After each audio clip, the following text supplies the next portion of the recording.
Bonjour à tous et bienvenue sur mon podcast chrétien Blessed Woman. Je suis Sylviane, une chrétienne qui aime Dieu et qui a décidé de parler de lui. Je suis ravie de vous retrouver pour ce nouvel épisode et j'espère que vous allez bien ce matin, cet après-midi ou ce soir en fonction de votre horaire d'écoute. Aujourd'hui, je vous l'ai annoncé la semaine dernière, je ne viens pas toute seule. J'ai le plaisir d'accueillir une invitée qui a beaucoup de belles choses à vous raconter. Bonjour Marcel, j'espère que tu vas bien. Bonjour Sylviane, je vais bien, j'espère que toi aussi. Je vais très bien, merci, par la grâce de Dieu.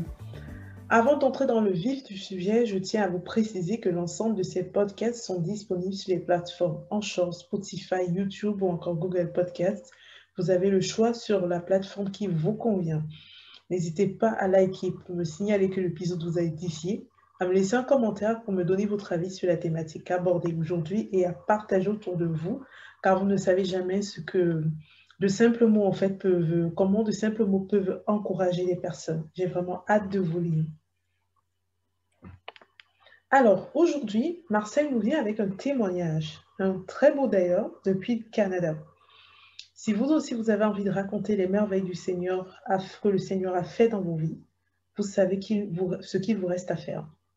Message privé sur Instagram ou un petit mail, je serais ravie de vous accueillir. La distance ne doit pas être une excuse. Vous le voyez bien aujourd'hui, depuis le Canada, entre le Canada et la France, on a réussi à vous sortir ce podcast. Et avant toute chose, je vais laisser mon invité se présenter, vous en dire plus sur sa vie de foi et sa relation avec Dieu. Merci Sylviane de me laisser la parole. Alors, mon nom, comme tu l'as précisé, c'est Marcel. Je réside au Canada depuis bientôt 7 ans. Alors, j'ai eu la grâce de commencer à développer une relation personnelle avec le Seigneur à mi-2016. Alors, comme tout chrétien, d'ailleurs, un peu partout dans le monde, j'ai eu des saisons plus belles que d'autres, des saisons blanches, des saisons noires. Mais la grâce de Dieu m'a toujours soutenue malgré tout. Donc, je suis plus qu'heureuse aujourd'hui de pouvoir partager avec nos auditeurs une infime partie là, de ce que Dieu a fait pour moi. Et je suis sûre que quelqu'un sera béni par ce message. Amen, j'en suis également certaine. La parole de Dieu nous dit dans Lamentation 3, versets 22 à 23, que ses bontés ne sont pas épuisées et qu'elles se renouvellent chaque matin. Je vous avoue, chers auditeurs, j'adore ces versets. Ils font d'ailleurs partie de mes versets préférés. Cette promesse qui est faite à tous les chrétiens, mon invité l'a expérimentée et continue de l'expérimenter tous les jours. Elle avait tant à nous dire aujourd'hui et au point qu'elle ne savait pas du tout quel témoignage choisir. Le Seigneur a choisi pour elle et j'espère que son choix vous édifiera aujourd'hui, chers auditeurs.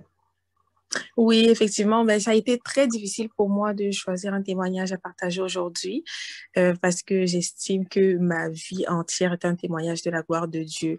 Parce que chaque jour, dans des tout petits détails, je peux voir sa main. Ça peut être des choses banales qu'on prend pour acquis, vraiment des choses toutes simples comme le fait de respirer, le fait de pouvoir manger, le fait de pouvoir voir, le fait de pouvoir entendre. C'est vraiment des choses, des toutes petites choses qu'on prend pour acquis. Mais quand on regarde partout dans le monde, il y a certaines personnes qui n'ont pas cette grâce-là. Donc, je peux voir sa main un peu chaque jour dans ma vie. Donc, aujourd'hui, j'ai choisi quand même d'aborder un sujet qui me tient particulièrement à cœur.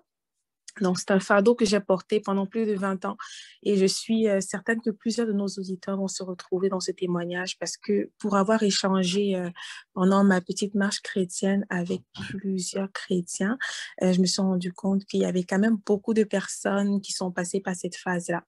Donc, peut-être pas exactement par les mêmes circonstances que moi, mais dans l'ensemble, le combat, c'est le même. Donc, je pense que certains s'en doutent, c'est la dépression, si je peux appeler ça comme ça. D'accord, c'est vrai. J'ai envie de vous dire, chers auditeurs, avant de laisser la parole à Marcel, j'ai vraiment envie de prendre ce moment pour vous faire cet instant témoignage. Nous sommes dans la vague, donc pourquoi pas. Le Seigneur est vraiment merveilleux et comme j'aime si bien le dire, il nous place toujours au bon endroit, au bon moment et avec les bonnes personnes.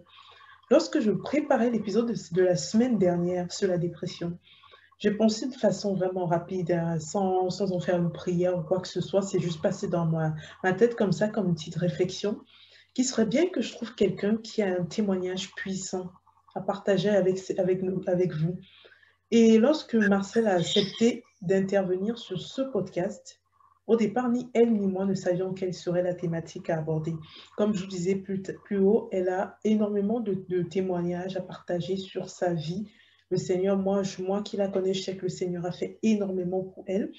Et je savais qu'en termes de témoignages, la connaissant, elle avait beaucoup de choses à dire. Donc, je me suis dit, je fais confiance au Seigneur et, et je sais qu'il choisira pour elle, il choisira le bon témoignage à partager, le témoignage qui vous édifiera. Et belle fut ma surprise de découvrir qu'elle souhaitait parler de la dépression. Euh, c'est incroyable. Comme je vous dis, que le Seigneur fait vraiment toutes choses belles en son temps et qu'il vous met toujours avec les bonnes personnes. Avant de lui laisser la parole, je voudrais vous dire, chers auditeurs, que même nos prières dites à demi-mot, le Seigneur les entend. Donc, vous voyez, comme je vous disais, j'ai pas fait de prière en tant que c'est vraiment une pensée qui est venue dans ma tête et il a rendu cela possible parce qu'il savait que cette thématique devait vous édifier. Aujourd'hui, contrairement aux autres formats du lundi, je vais laisser mon invité partager son histoire avec vous sans l'interrompre. Il y aura pas, ce sera pas comme les autres thématiques du lundi quand j'ai des invités, il y a un échange. Je veux vraiment que mon invité vous dise avec ses propres mots ce que le Seigneur a déposé sur son cœur et qu'elle vous édifie comment le Seigneur veut qu'elle le fasse. Donc, je vais laisser mon invité prendre la parole sans l'interrompre, vous raconter son histoire et j'espère que vous serez touchés parce que moi, j'ai été touchée quand j'ai lu son histoire. La parole est à toi, Marcel. Merci, Sylviane. Alors, écoutez, c'est la première fois de ma vie entière que j'ose parler que j'ose raconter en fait ce que je vais vous raconter par après. Et j'estime que ça fait partie de mon processus de guérison, même si je suis en quelque sorte totalement guérie, j'estime que ça fait quand même partie d'un processus pour clore ma guérison. Avant, je n'arrivais pas à en parler. C'était très difficile pour moi. Je ne pouvais juste pas en parler. Mais grande a été ma surprise de me rendre compte que aujourd'hui, je peux en parler sans pleurer. Je peux en parler, je peux même y penser sans pleurer. Et je suis tellement reconnaissante envers le Seigneur pour cette grâce qu'il m'a accordée. Donc, je vais vous raconter mon expérience et j'espère qu'elle va servir d'exemple à plusieurs qui traversent des périodes sombres dans leur vie et qui n'ont peut-être pas quelqu'un à qui s'accrocher ou alors qui se disent qu'ils ne vont jamais voir le bout du tunnel. Donc, je viens aujourd'hui vous encourager et vous dire qu'avec Dieu, il n'y a jamais rien qui est impossible. Il n'y a jamais rien. Dieu, c'est un Dieu qui guérit. Il a guéri, il guérit et il continuera de guérir, peu importe la maladie, que ce soit une maladie mentale, que ce soit une maladie physique, que ce soit une maladie spirituelle. On sert un Dieu qui est vivant et ce Dieu-là, il agit encore.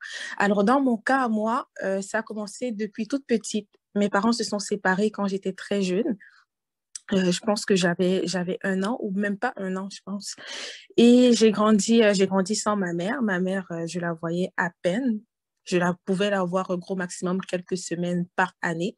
Donc, à vrai dire, quand j'étais petite, ça ne me dérangeait pas du tout parce que j'étais jeune. Moi, je pensais juste à mes poupées Barbie, je pensais juste à manger, à dormir, à étudier. Ça ne me dérangeait pas. C'était pas des préoccupations là qui me traversaient l'esprit.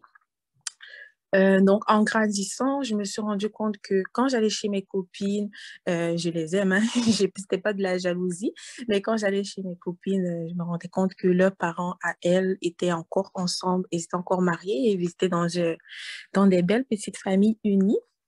Et je voyais qu'elles étaient heureuses.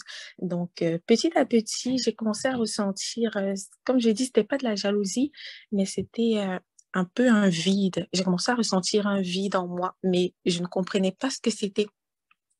Alors, je savais juste que j'avais de la tristesse, j'avais un peu de colère aussi, beaucoup de colère en moi que je ne pouvais pas décrire, mais je savais qu'il y avait quelque chose en moi, quelque chose un peu d'obscur en fait en moi qui grandissait chaque jour, mais je ne pouvais pas dire ce que c'était. Alors, il faut aussi rajouter à ça que j'ai été beaucoup victime d'intimidation à l'école pendant mon collégial, donc de ma seconde à ma terminale pour ceux qui vont comprendre ce que j'ai dit. Donc, j'ai été beaucoup victime d'intimidation parce que je n'avais pas un physique très avantageux. Donc, je subissais des moqueries, je subissais des insultes. Et donc, ça aussi, ça a fait en sorte que c'est la noirceur, en fait, ce côté sombre-là qui était en moi, a continué d'être nourri, par des pleurs, par des sentiments de, comment je peux dire ça, comme si j'avais pas de valeur. Et donc, j'ai commencé à ressentir ce vide-là. Et ça me faisait de plus en plus mal. Donc, je me suis recroquevillée sur moi. J'ai commencé à devenir très fermée sur moi-même. Et les gens de ma famille, malheureusement, ce n'était pas leur faute, mais ils ont dû apprendre à vivre avec moi comme ça parce que ben, c'est une habitude avec laquelle j'ai grandi et que je n'ai pas, malheureusement, je me suis recroquevillée sur moi et je ne pouvais pas faire autrement. Donc, tous ces mauvais sentiments-là, c'est resté en moi et ça s'est accumulé jusqu'en 2019. Ça a pris beaucoup d'ampleur, donc je n'avais plus de contrôle sur mes émotions. Ça arrivait des fois pendant la nuit que je me réveille et que je me mette à pleurer sans raison. Je traversais pas de moments difficiles, j'avais pas de problème, mais je me réveillais juste au milieu de la nuit. Et je commençais à pleurer pendant des heures jusqu'à ce que je me fatigue et que je me rendorme. Alors, j'avais l'impression que personne ne m'aimait, malgré que j'étais entourée de personnes de ma famille qui m'aiment beaucoup. J'avais tout le temps l'impression que personne ne m'aimait, et que personne n'allait jamais m'aimer. Et ce sentiment-là, honnêtement, je n'ai jamais su d'où il venait. Et l'ennemi m'empêchait de voir en fait qu'il y avait des personnes autour de moi qui m'aimaient et qui voulaient mon bien. Il m'empêchait de le voir parce qu'il voulait me garder dans cette basse opinion de moi-même. Et j'avais beaucoup d'amertume dans mon cœur. Et je n'en parlais à personne, comme je vous l'ai dit, parce que dans ce type de situation-là, tu te dis qu'il n'y a personne qui pourra te comprendre. Parce que les personnes autour de toi, ces personnes-là vont te donner des mots d'encouragement. Ils vont te dire non, nous on t'aime, mais en fait, tu n'as pas l'impression d'être comprise. Tu n'as pas l'impression qu'il y a quelqu'un qui va te comprendre si tu lui racontes ce par quoi tu passes. Ils vont avoir de l'empathie, mais ils ne vont pas comprendre ce par quoi tu es en train de passer. Alors, j'ai pensé au suicide à 3 reprises.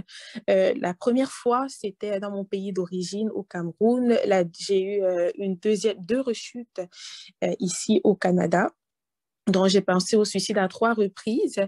Et c'est à la troisième fois, en 2019, que je me suis dit en moi-même que, franchement, je ne peux plus continuer comme ça. Je ne pouvais vraiment plus continuer comme ça devenait invivable.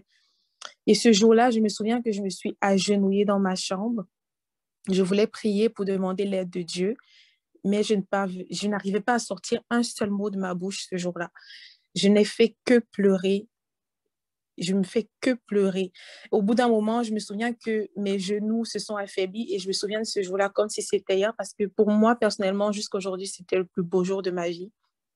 Je me souviens que mes genoux se sont affaiblis quand je me suis allongée sur le sol parce que je n'arrivais pas à arrêter de pleurer. J'ai pleuré pendant des heures et j'ai fini par m'endormir. Le lendemain, quand je me suis réveillée, j'ai repris ma vie normale, comme si de rien n'était. Mais je n'ai pas prêté attention, en fait, et c'est au bout d'une semaine, 2 semaines que je me suis rendu compte que, oh, mais il me semble que ces derniers jours-ci, je ne suis pas triste, je me sens très bien. Et dans un moment de prière, j'y ai repensé et j'ai senti le Seigneur souffler dans mon cœur que ma prière a été exaucée et je me suis souvenue de ce jour-là où je voulais prier pour ça, mais je n'arrivais pas à prier. Je n'ai fait que pleurer. Alors, c'est ce jour-là, en fait, ce jour-là où je n'arrivais pas à prier et j'ai pleuré, que j'ai expérimenté le Dieu qui entend les cris de nos cœurs, en fait. Il n'entend pas que les mots, ce Dieu-là. Je n'ai pas prononcé un seul mot, mais il m'a écouté. Donc, il ne suffit pas de croire en Dieu et de dire que toute chose ancienne est passée parce que j'entends souvent certains chrétiens dire, lorsqu'ils traversent des situations qu'ils endurent depuis plusieurs années, lorsqu'ils rencontrent le Seigneur, ils disent, cette situation-là, ça ne me concerne plus, toute chose ancienne est passée, toute chose est devenue nouvelle. Mais en fait, non, il ne suffit pas de le dire parce que malgré que j'étais chrétienne, je portais quand même le poids de cette amertume-là pendant plusieurs années. Et c'était des blessures profondes. Alors, pour ce type de blessures profondes-là, le seul moyen d'en guérir, c'est d'abandonner complètement à Dieu. Et ce que j'aime avec Dieu, c'est qu'il n'a pas toujours besoin d'entendre des mots. Il veut qu'on lui parle avec le cœur. Il veut entendre des cris d'un cœur sincère. Et je reste persuadée qu'il n'y a aucune prière qui est faite avec le cœur que Dieu n'exauce pas. Ah, personnellement, de mon expérience, de ma petite expérience de 5 ans, il n'y a pas une seule prière que j'ai faite avec le cœur, avec mon cœur, que Dieu n'a pas exaucé. Il ne l'a peut-être pas exaucé quand je le voulais, mais il a fini par exaucer cette prière-là en son temps. Et je suis persuadée que son timing est toujours meilleur que le mien, ça, je n'en doute pas. Alors, j'aimerais encourager quelqu'un en disant que peu importe la situation que tu traverses, Dieu n'attend qu'une seule chose, c'est d'entendre ton cœur lui parler. Des fois, tu as l'impression que ta situation est insurmontable, que tu as tellement pleuré que tu n'as plus de larmes à verser, tu as tellement prié que tu ne sais plus quoi dire à Dieu. Mais laisse-moi te dire que même le silence est une prière. Des fois, quand tu n'as rien à dire, tu peux mettre une musique de louange, tu peux juste rester silencieux dans la présence de Dieu. Tu ne dis absolument rien et Dieu, ça, il écoute. Je l'ai expérimenté. Si Sylviane me le permet, ça va être encore un autre témoignage. Mais rester silencieux dans la présence de Dieu, c'est aussi une prière. Et ce silence-là dans la présence de Dieu, ça peut t'apporter 2 fois plus de bien, en fait, que de lui parler avec des mots pendant 2 ou 4 heures. Donc, c'est ma petite expérience que j'ai été très contente je ne suis pas trop rentrée dans les détails, mais c'est un petit message pour vous dire que Dieu est un Dieu qui guérit. Alors, peu importe si tu passes par des périodes sombres. Et personnellement, j'aimerais dire à certaines personnes, ne restez pas tout seul, parce que moi, j'ai commis l'erreur de rester toute seule, de n'en parler à personne. J'ai voulu affronter tout ça par moi-même, mais ce n'était pas la bonne chose à faire et je ne le recommande à personne. Si vous traversez des situations difficiles, rapprochez-vous de quelqu'un. Pas forcément pour lui raconter votre vie, pas forcément pour lui raconter ce qui se passe dans votre vie en ce moment, mais simplement pour ne pas rester seul, pour avoir un peu de positivité autour de vous. Et ça vous fera énormément de bien. Alors, confiez vos problèmes à Dieu, confiez-vous à Dieu, abandonnez-lui tout. Et ce Dieu-là qui a agi pour moi, il est capable d'agir pour vous. Moi, je suis humaine, je suis faite de chair et d'os comme tout le monde. Alors, si Dieu a été capable de le faire pour moi, Dieu sera capable de le faire pour toi, mais il n'attend qu'une seule chose, c'est que tu lui parles avec ton cœur. Alors, je te remercie, Sylviane, de m'avoir laissé ce moment de témoignage et j'espère que plusieurs seront touchés par ça. Wow. Merci Seigneur, vraiment merci. Merci infiniment à toi aussi, Marcel, pour ce partage qui montre encore une fois que notre Papa est le Dieu de l'impossible, le Dieu de la consolation. Euh, Même lorsque nous nous cachons, il vient nous trouver. Même si on ne peut pas se cacher du Seigneur. Même quand tu crois que non, le type s'il m'a pas vu, il t'a vu. Même quand tu crois que le type s'il m'a pas entendu, il t'a entendu. Même quand tu as des pensées et des émotions qui sont refoulées, il est bon, il est tellement bon. Notre papa est tellement bon il vient nous libérer sans forcément toujours attendre que nous crions à lui vraiment. Merci pour ce témoignage puissant. Et comme tu l'as demandé, comme le Seigneur dit, demande-moi. Moi, je t'accueillerai avec plaisir pour un autre témoignage parce que te connaissant, je sais que ta vie est un témoignage vivant. Donc, je t'accueillerai avec plaisir pour un autre témoignage. Mais en tout cas, chers auditeurs, j'espère que vous avez été bénis, j'espère que vous avez été encouragés, j'espère que vous avez été édifiés par le témoignage de Marcel. En tout cas, moi, ça a été mon cas. Que ce soit la première fois que je l'ai entendu, que ce soit aujourd'hui quand je les réécoute, c'est toujours un témoignage poignant, c'est toujours un témoignage magnifique, encore une fois, comment le Seigneur est merveilleux. Nous sommes arrivés à la fin de ce podcast, de cet épisode, mais avant de nous quitter, nous allons passer un temps de prière. Parce que comme je l'avais expliqué dans l'épisode 0, le Seigneur m'a vraiment mis à cœur qu'à la fin de chacun des épisodes du lundi, de prendre un temps de prière pour ses enfants. Donc, on va se mettre dans la présence du Seigneur, on va prendre un temps de prière pour tous ceux qui vivent de près ou de loin une dépression ou bien passent par des moments difficiles. Et Comme j'ai la chance d'avoir une invitée, moi, je vais laisser mon invité faire cette prière pour vous. Est-ce que tu peux prier pour nos auditeurs, Marcel? Oui, bien sûr, avec plaisir. Avant que Marcel ne commence, moi, je veux vraiment vous inviter à vous mettre dans la présence du Seigneur. Il ne faut pas que cette prière euh, soit juste comme quand vous écoutez de la musique lambda ou quoi que ce soit, mais vraiment vous mettre dans la présence du Seigneur. Moi, je vous invite vraiment, pour ceux qui le souhaitent, laissez-vous encore une fois guider par le Saint-Esprit. Des fois, certaines personnes sont en train de prier et le Seigneur dit, mets tes genoux au sol. Des fois, d'autres personnes sont en train de prier debout et le Seigneur ne leur demande pas de mettre leurs genoux au sol, mais juste de fermer les yeux. Vous pouvez juste vous approprier la prière de Marcel ou vous pouvez prier au même moment qu'elle. Laissez-vous vraiment porter par le Saint-Esprit. Il n'y a pas de vérité générale de long. C'est vraiment laissez-vous porter par le Saint-Esprit. S'il vous dit mettez vos genoux au sol, mettez-le. S'il vous dit prie au même moment que Marcel priait, s'il vous dit pose la main sur le cœur et écoute la prière que ma fille va faire pour toi, faites-le. La parole est à toi, Marcel, et j'ai hâte moi également, je me mets dans la présence du Seigneur pour recevoir ta prière pour les enfants du Seigneur. Parfait.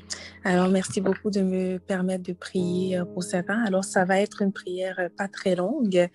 Donc, pour ceux qui sont au travail, je vous invite à vous retirer dans un coin, dans la toilette, par exemple. Et ça va être une prière quand même assez rapide parce que je reste persuadée de ma petite expérience que les prières qui ne sont pas longues, c'est les prières qui sont les plus efficaces. Alors, je vais lancer la prière. Père éternel, ô Dieu de gloire, toi, Père éternel, qui fais toutes choses à ton temps, toi, Père éternel, qui a été bon, qui est bon et qui restera bon à jamais. Seigneur, je te prie encore ce matin pour te remercier. Pour te remercier, Seigneur, de nous avoir accordé ce moment de partage. Ce moment, Seigneur, où nous avons pu partager une expérience qui en édifiera plus d'un. Seigneur Jésus-Christ, je te bénis parce que tu as mis dans le cœur de ta servante, tu lui as mis à cœur, Seigneur Jésus, de créer ce podcast, Seigneur Jésus-Christ, qui permettra à plusieurs chrétiens, Seigneur Jésus-Christ, d'être confortés, d'être renforcés, Père éternel, dans leur foi. Éternel, ô Dieu de gloire, je te bénis, Seigneur Jésus-Christ, parce que pour la vie de mon frère, pour la vie de ma sœur qui écoute ce podcast, pour la vie de qui que ce soit, Seigneur, qui s'est reconnu dans ce témoignage. Père éternel, pour qui que ce soit qui traverse un moment sombre, un moment de panique, un moment qu'il a l'impression qu'il ne va jamais sortir de là. Seigneur, je te prie maintenant que là où ils sont, Seigneur, que ta main les touche. Que ta main les touche, Seigneur Jésus-Christ. Père éternel, et que tu chasses toute amertume de leur cœur, que tu chasses tout désespoir de leur cœur éternel, que tu chasses tout sentiment d'infériorité de leur cœur, que tu chasses, Père éternel, toute mauvaise estime d'eux-mêmes de leur cœur. Seigneur Jésus-Christ, je prie maintenant que ta grâce aille les trouver. Éternel, ô Dieu de gloire, toi qui es le Dieu qui m'a guéri, Seigneur, je prie maintenant que où ils sont, que ta guérison les trouve, que ta guérison les trouve, Père. Éternel, ô Dieu de gloire, là où ils ne voyaient que la noirceur, qu'à partir d'aujourd'hui, qu'à partir de ce moment, Père éternel, qu'ils commencent à voir de la lumière. Seigneur, je prie que pour ceux qui n'arrivaient pas à s'abandonner à toi, Seigneur, de la même façon que toi, tu es venu me trouver dans ma chambre, Seigneur Jésus-Christ, pour me pousser à m'abandonner à toi, Seigneur. Je prie maintenant que tu puisses les trouver et que tu puisses les pousser à s'abandonner à toi. Éternel, ô Dieu de gloire, étends ta main sur ton peuple, étends ta main sur mon frère ou ma sœur qui traverse des situations difficiles. Père éternel, qu'ils trouvent leur réconfort en toi, qu'ils trouvent leur réconfort à toi, Père éternel. Il est écrit dans ta parole, Seigneur, que toute chose concourt au bien de ceux qui aiment Dieu.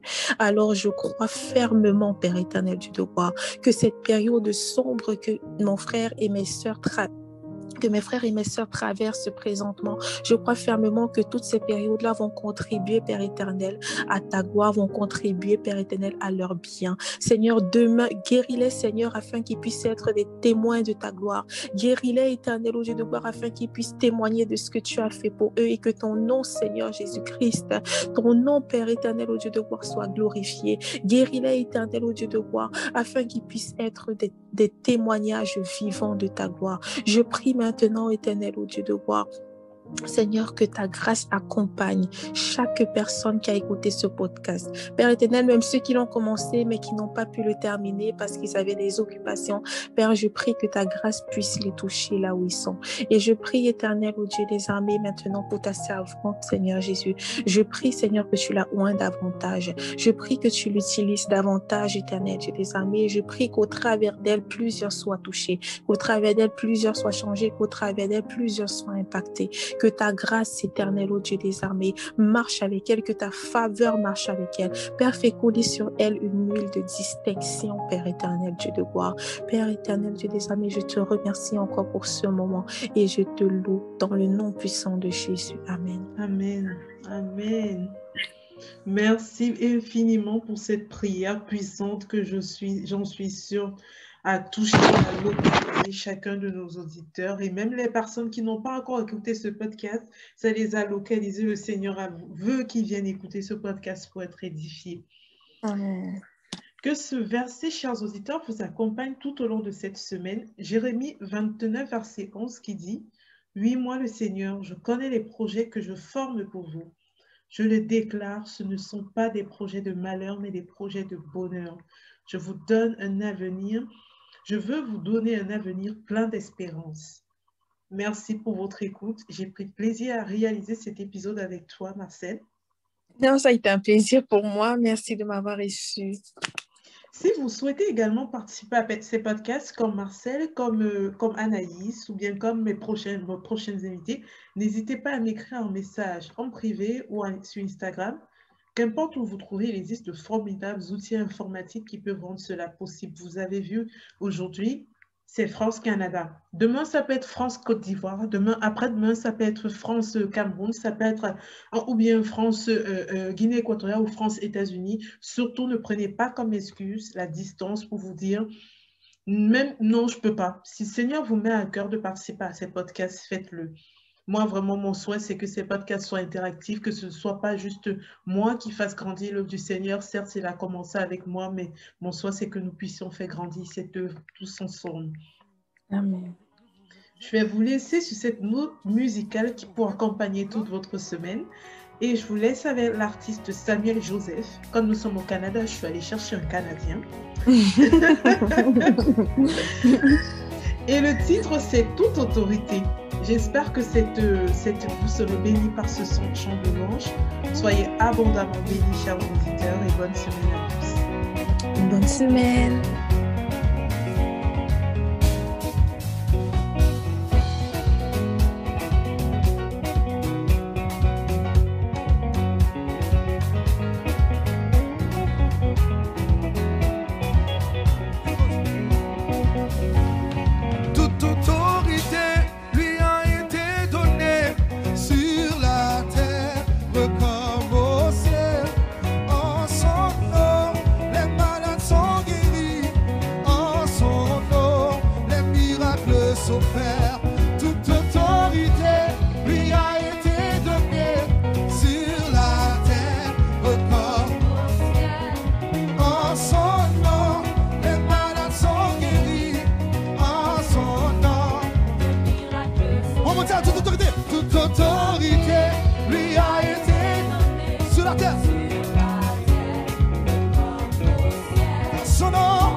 Toute autorité